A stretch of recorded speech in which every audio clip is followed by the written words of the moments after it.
In the heart of Rome, where blood is law and fear is king, one man stands unbroken. I am Darius' son! I stand unbroken! They call a leader who would not surrender love, even to an empire. Expensive perfume the stands, tang of dried blood. 50,000 voices screamed in a singular, primal rhythm, a sea of Roman citizens hungry for a fresh slaughter. At the center of the scorching sands stood Darius. He was less a man of Rome's cruelty. His skin was a tapestry of jagged white scars and fresh welts, his muscles coiled like iron springs.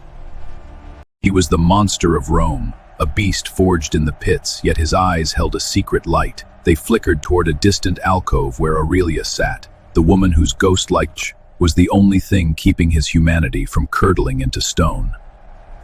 High above, draped in Tyrian purple, the Emperor Commodus leaned forward, his eyes twin pits of boredom and malice, ready to pull the strings of a new, twisted destiny.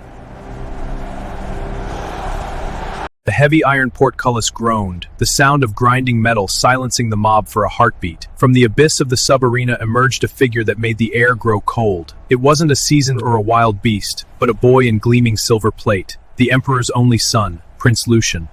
He walked with the practiced arrogance of a lion cub, his armor unmarred, the filth of the pits.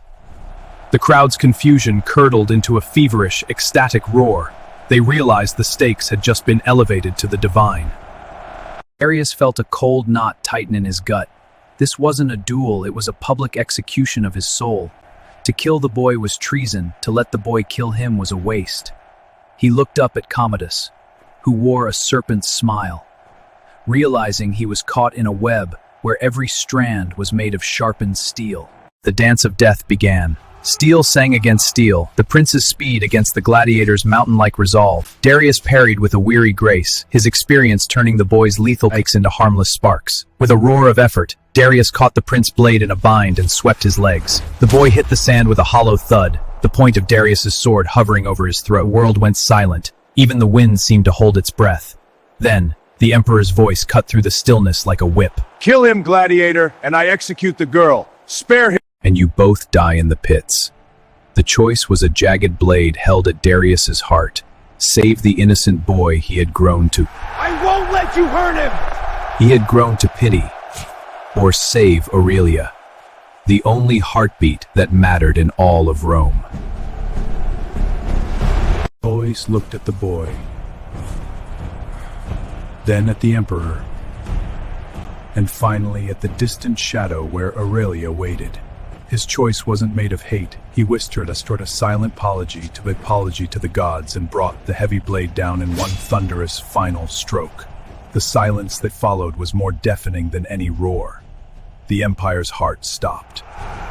But as the Praetorian guards swarmed the arena floor to seize the monster, the prearranged signal, Aurelia was gone, spirited away into the night, carrying the seed of a rebellion and the memory of a man who died a slave so she could live free in the world. Darius stood amidst the chaos, a ghost already, smiling as the sun set on the blood-soaked sand. The sand of the Colosseum eventually drank the blood of both the prince and the gladiator, and the seasons washed away the scars of that brutal day. Commodus's reign would eventually crumble into the dust of history, but the name Darius was never forgotten. In the quiet corners of the empire, among the slaves and the forgotten, they tell a story of a man who was turned into a monster, only to die as a king.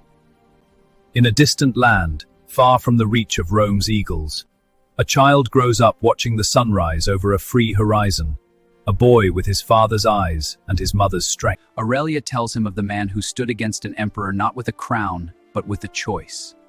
For in the end, Rome did not break Darius, he broke the heart of Rome.